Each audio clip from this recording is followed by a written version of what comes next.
कि supreme court के इस फैसले में बिना वजह जो क्रीमी लेयर का जिक्र किया गया है उसकी कोई जरूरत। एससी समाज और एसटी समाज, एससी समाज कम से कम, उसमें ऐसी कोई क्रीमी लेयर बनी नहीं। इसके लिए जरूरत हो तो सुप्रीम कोर्ट में जाके रिव्यू करवा लें, और अगर सुप्रीम कोर्ट ना माने तो संसद को एक नियम बना के स्पष्ट कर देना चाहिए कि क्रीमी लेयर की अवधारणा एससी एसटी पर लागू नहीं।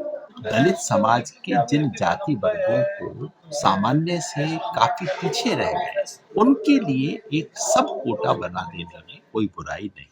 जनगणना तो हुई नहीं है एससी एसटी ओबीसी की। जब जनगणना नहीं हुई है तो किस आधार पर वर्गीकरण करेंगे? जो 1 अगस्त को सुप्रीम कोर्ट का निर्णय है एससी और एसटी में वर्गीकरण के दरवाजे दोबारा खोल देंगे, मैं उस निर्णय का स्वागत करता हूँ और समझता हूँ कि सामाजिक न्याय की दिशा में ये एक बेहतर सही दिशा में एक कदम है।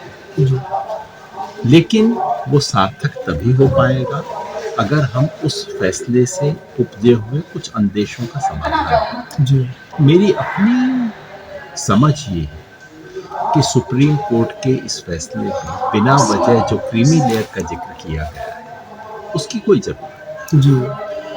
अभी एससी समाज और एसटी समाज, एससी समाज कम से कम, उसमें ऐसी कोई क्रीमी लेयर बनी नहीं। इस क्रीमी लेयर की अवधारणा को ओबीसी पे लागू करने का तर्क समझ आता है, लेकिन उसे एससी पर लागू करने से की संभावना को नहीं स्वीकार करना चाहिए। इसके लिए जरूरत हो तो सुप्रीम कोर्ट में जाके रिव्यू करवा लें, या वैसे रिव्यू की जरूरत भी नहीं है क्योंकि दरअसल ये कोर्ट के ऑर्डर का हिस्सा नहीं क्रीमी लेयर की बात, लेकिन फिर भी स्पष्टीकरण करवा लेना अच्छा है। और अगर सुप्रीम कोर्ट ना माने तो संसद को एक नियम बना के स्पष्ट कर देना चाहिए कि क्रीमी लेयर की अवधारणा एससी एसटी पर लागू नहीं। जहां तक वर्गीकरण की बात है, मैं बहुत समय से कह रहा हूं कि चाहे वो ओबीसी हो, ओबीसी में राज्य स्तर पे तो वर्गीकरण है ही है, राष्ट्रीय स्तर पे भी वर्गीकरण होना चाहिए। और इसी तरह से एससी में भी, एससी एसटी में भी वर्गीकरण होना चाहिए। और उसकी वजह बड़ी साधारण सी है।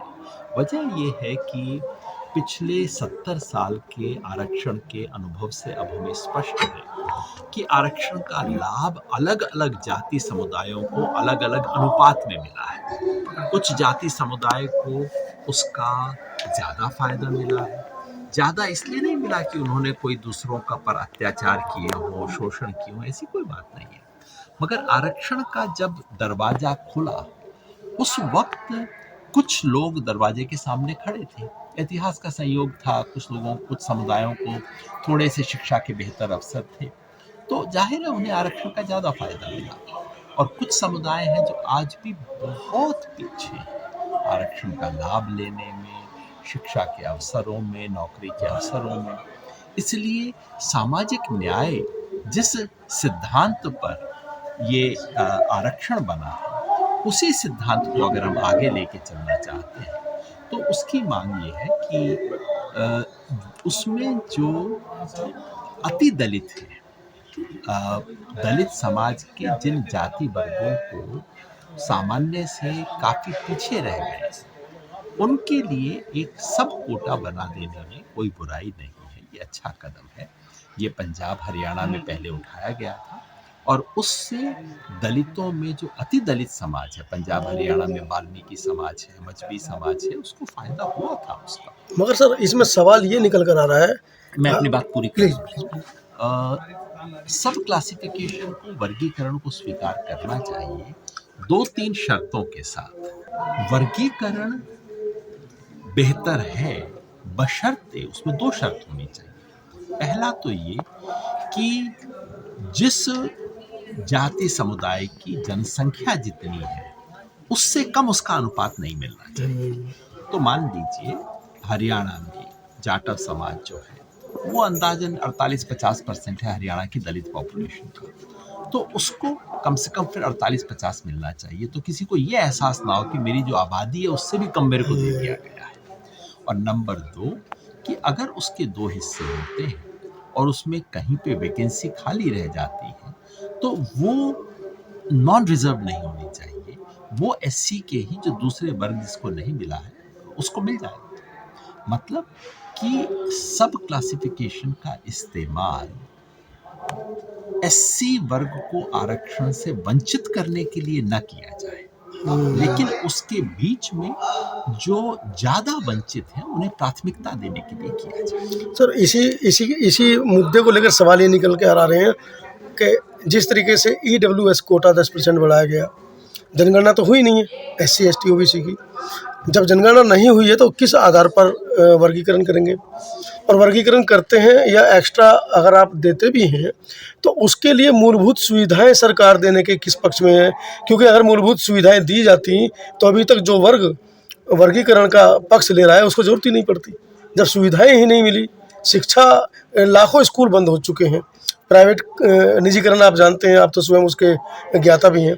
तो जब इस तरह की व्यवस्थाएं हैं तो अगर आरक्षण में कोटा दे भी दिया जाएगा तो व्यवस्थाएं क्या होंगी? बिल्कुल सही कह रहे हैं। आरक्षण अपने आप में किसी भी बीमारी का पूर्ण समाधान नहीं। आरक्षण के भीतर वर्गीकरण भी पूर्ण समाधान नहीं जी। है। वो तभी उपयोगी होगा यदि शिक्षा के अवसर होंगे। शिक्षा के अवसर नहीं होंगे, अगर आपको एलिजिबल कैंडिडेट ही नहीं मिलेंगे तो आप किसका सिलेक्शन करेंगे? लेकिन याद रखिए, इस तर्क का इस्तेमाल वर्गीकरण के विरुद्ध नहीं करना चाहिए, क्योंकि नहीं तो इसी तर्क का इस्तेमाल लोग आरक्षण के विरुद्ध भी करते हैं। आरक्षण पे जब तर्क होते हैं तो लोग कहते हैं स्कॉलरशिप दो, स्कूल दो, आरक्षण की क्या जरूरत है? मैं कहता हूँ कि वो भी चाहिए और ये भी चाहिए। दोनों चीजें एलिजिबल स्टूडेंट नहीं मिलेंगे, या जो एलिजिबल स्टूडेंट होंगे उनको नोट फॉर सुटेबल कह के बाहर का रास्ता दिखा दिया जाएगा। तो वही मैंने कहा, इसीलिए मैंने भी बताया आपको कि व्यवस्था ये होनी चाहिए कि मान लीजिए एससी में दो वर्ग बने, एससी ए, एससी बी। एससी बी में मान लीजिए आपको पर्याप्त लोग नहीं मिले तो उसको फिर एससी ए में ट्रांसफर कर दीजिए।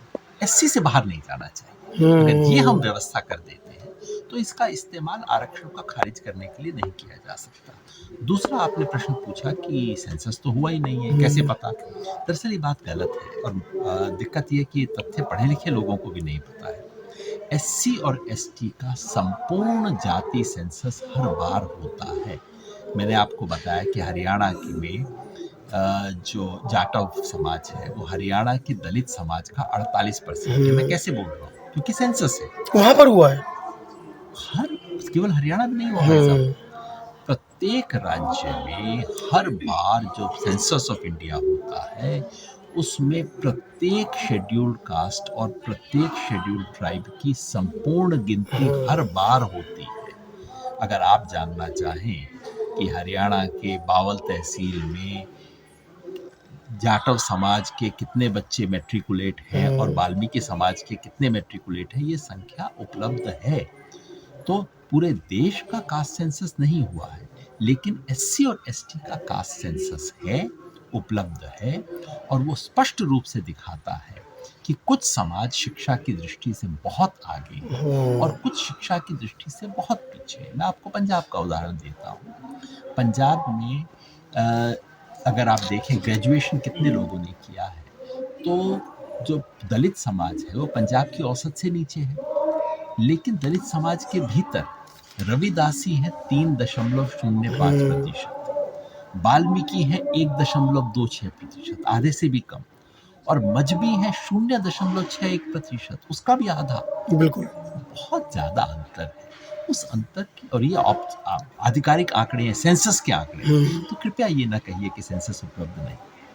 तो अब इस पूरे मामले में जिस तरीके समाज के अंदर वर्गीकरण को लेकर खाई सी एक दरार दिखाई दे रही है, उसको कैसे पाटा जाएगा? जब भी सामाजिक न्याय की बात होती है तो अक्सर जो सबसे निचली पायदान पे होता है उस पे समाज को तोड़ने का आरोप लगता है। यही आरोप बाबा साहेब अम्बेडकर पे लगा आज़ादी के समय कि तुम देश तोड़ रहे हो, अंग्रेजों के खिलाफ लड़ रहे हो, तुम अंदरूनी बातें कर रहे हो। वो भाषा हमें इस्तेमाल नहीं करनी चाहिए। मैं समझता हूँ एकता की जिम्मेवारी, समाज को जोड़े रखने की जिम्मेवारी इससे बनती है कि हम जो सबसे निचली पायदान पे हैं उनके पक्ष में खड़े होकर बोलें।